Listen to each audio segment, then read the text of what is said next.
అస్సలాముఅలైకుం. Hi, hello, నమస్తే అండి. చాలా రోజుల తర్వాత వీడియో పెడుతున్నాను. కొంచెం హెల్త్ ఇష్యూ వల్ల పెట్టలేకపోయానండి. ఈరోజు నేను తోటకూర పచ్చడి చేస్తా ఉన్నాను. ఎలా చేయాలో మీకు చూపిస్తాను. వీటికి కావాల్సిన తోటకూర పచ్చడికి కావాల్సిన ఇంగ్రీడియంట్స్ అన్ని నేను రెడీ చేసి పెట్టుకున్నాను. ఒకసారి చూద్దాం. ఫస్ట్ తోటకూర ఉట్టి ఆకులు ఒక్కటే తీసుకున్నానండి. ఆకులు ఒక్కటే తీసుకొని బాగా కడిగి సపరేట్ చేసి బాగా కడిగి ఇట్లా స్ట్రెయిన్ చేసి పెట్టుకోవాలి. నెక్స్ట్ టమాటా ముక్కలు, ఆనియన్స్, ఎండుమిర్చి, తెల్లవాయలు, జీలకర్ర, పోపు దినుసులు, salt, oil. First stove on చేసుకొని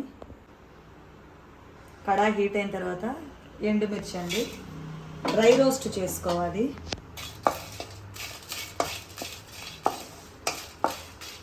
పచ్చళ్ళకి, ఆకుకూర పచ్చళ్ళలోకి ఎండుమిర్చి వేసుకుంటేనే చాలా టేస్ట్ ఉంటుంది.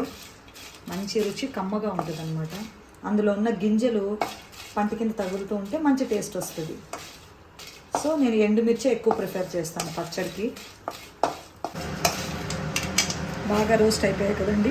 ఇది ఓన్లీ డ్రై రోస్ట్ మాత్రమే చేసుకుని సపరేట్ చేసుకోవాలి. ఇప్పుడు బాగా కడిగి పెట్టుకున్న తోటకూరని వేయాలి. వేసి ఒక హాఫ్ స్పూన్ ఆయిల్,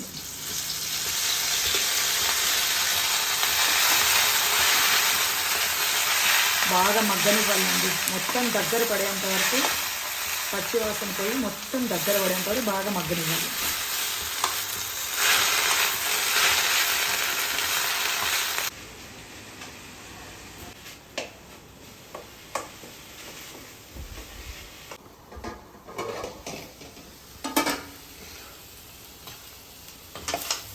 రెండు కట్టలు తోటకూర వేస్తే ఎంత దగ్గర పడిపోయిందో చూడండి. ఇది బాగా మగ్గిపోయింది అన్నమాట.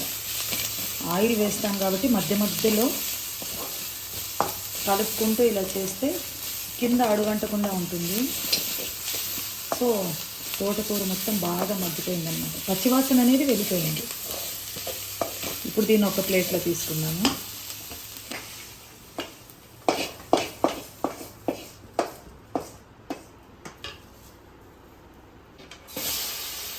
ఇప్పుడు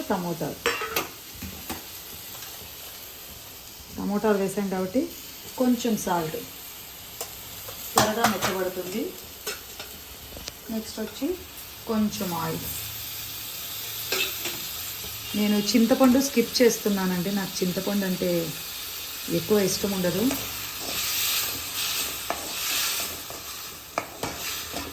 ఇది కూడా ఒక 2 minutes 3 minutes మనం కలిపేసి ప్లేట్ మూత పెట్టేస్తే బాగా మగ్గిపోతుంది. ఇది మగ్గిపోయిన తర్వాత గ్రైండ్ చేసుకోవాలి.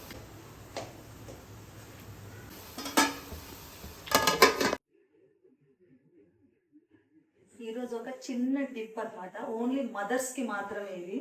పిల్లలు మామూలుగా ఆకుకూరలు ఎక్కువ తినరు కాబట్టి వాళ్ళని ఇలా చట్నీలు చేసేసి అట్లా చేసి బ్రెడ్ మీద మనం జామ్ ఎట్లా అప్లై చేసి ఇచ్చేస్తామో అట్లా అప్లై చేసి ఫోల్డ్ చేసి ఇచ్చేసేయండి. అదొక శాండ్విచ్ అని చెప్పండి. లక్షణంగా హ్యాపీగా తినేస్తారు. ఏదో ఒక రకంగా ఆకుకూరలు అనేది, గ్రీన్ లీవ్స్ అనేది మన పొట్టలో పోవాలి కాబట్టి ఇలా కూడా ఒకసారి ట్రై చేయండి. పిల్లలు ఇష్టంగా తింటారు.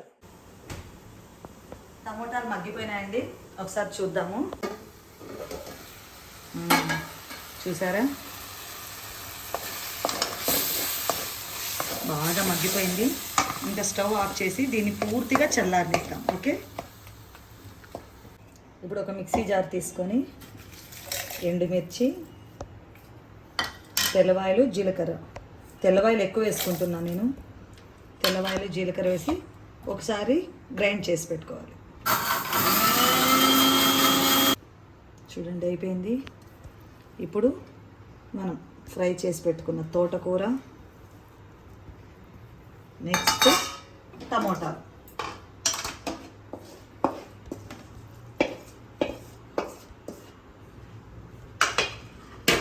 కాసేపు చల్లారిన తర్వాత దీన్ని మిక్సీ పట్టేసుకోవడం.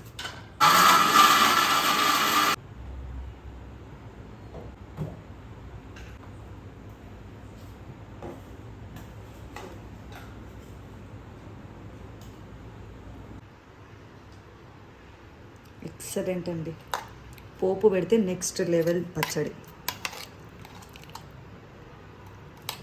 ఎక్కువ పేస్ట్ లాగా కాకుండా ఇట్లా కొంచెం కచ్చా పచ్చాగా ఉంటేనే మంచి టేస్ట్ అన్నమాట. ఓకే, ఇప్పుడు పోపు చూస్తాం. కడాయి హీట్ అయిన తర్వాత కొంచెం ఆయిల్ వేసుకోవాలి. పచ్చడిలోకి ఆయిల్ ఎక్కువ ఉంటేనే బాగుంటుందండి. నేను ఆయిల్ కూడా ఎక్కువగా నేను వాడతాను. ఇప్పుడు ఈ ఆయిల్ హీట్ అయ్యేలోపు శనగబ్యాళ్ళు, ఆవాలు, జీలకర్ర, ఉద్దిబ్యాళ్ళు, కొంచెం కరివేపాకు, ఆనియన్స్ ఎక్కువ ఫ్రై చేయకూడదు. జస్ట్ ఇందులో ఉన్న మాయిశ్చర్ పోతే చాలన్నమాట. అప్పటి వరకు తిరుగుమాత వేసుకోవాలి.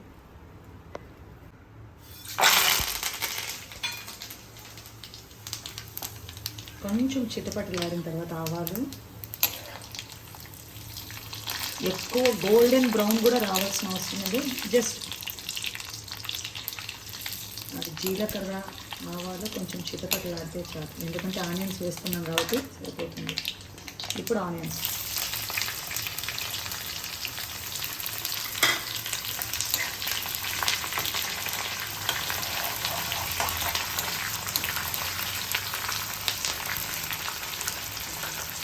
ఇది ఎక్కువ ఫ్రై చేయకండి. ఆనియన్స్ లాగానే తినాలి. ఎక్కువ మనము పప్పుకి పోపు పెట్టినట్టు కాదు, కొంచెం పచ్చిగానే ఉండాలి. ఇందులో మాయిశ్చర్ ఒక్కటి పోతే చాలు అన్నమాట. ఆనియన్స్లో ఉండే నీళ్ళంతా పోతే చాలు. ఎందుకంటే ఆనియన్స్ తగిలితే మంచిది. ఇది పోపులో ఎందుకు వేసి పచ్చివి కూడా వేసుకోవచ్చు. ఉల్లిపాయలు ఏమంటే చెడిపోతుంది, ఎక్కువ ఫ్రిడ్జ్లోనే పెట్టాలా. ఇట్లా ఒక్కసారి వేసి చేసుకుంటే మనము బయట కానీ పెట్టేసి ఒక 2 days వరకు తినచ్చు అనమాట. ఎందుకంటే అన్నీ ఆల్రెడీ ఆయిల్ ఫ్రై అయ్యాయి కాబట్టి ఏది పచ్చిది కాదు. సో ఇది చూడండి. ఓకే, అయిపోయింది. ఇప్పుడు ఇందులో ఈ పచ్చడి కలిపేసుకుందాం.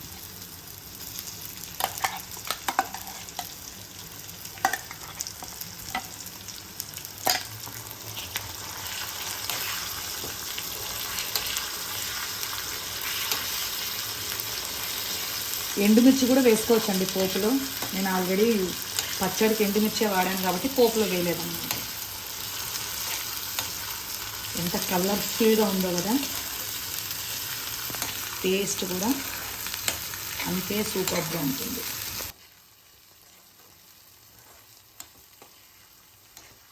ఒక 2 minutes ఇలాగే ఆయిల్లో ఫ్రై చేసుకోవాలి. చేసుకొని ఆయిల్ అంతా బాగా కలిసిపోయి మళ్ళీ ఆయిల్ అంతా రిలీజ్ అవ్వాలన్నమాట. అప్పటి వరకు ఇలాగే ఫ్రై చేసుకోండి, చెడిపోకుండా ఉంటుంది. ఒక బౌల్లోకి, సర్వింగ్ బౌల్లోకి ట్రాన్స్ఫర్ చేసుకోండి.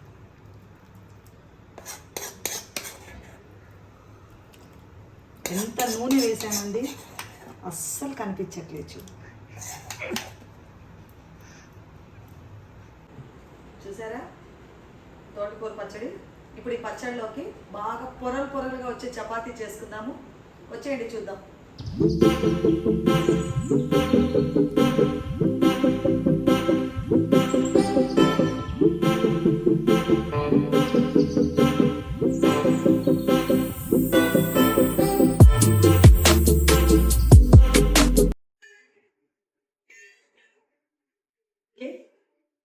Plate ready. రోటీ ఉంది, సలాడ్లోకి ఆనియన్స్, కీరా ఉంది. ఇప్పుడు ఇందులోకి పచ్చడి.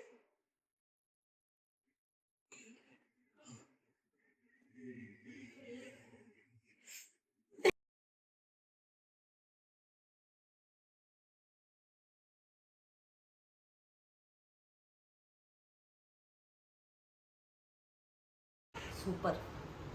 అస్సలు చింతపండు కూడా అవసరం లేదు, అంత పుల్లగా ఉంది.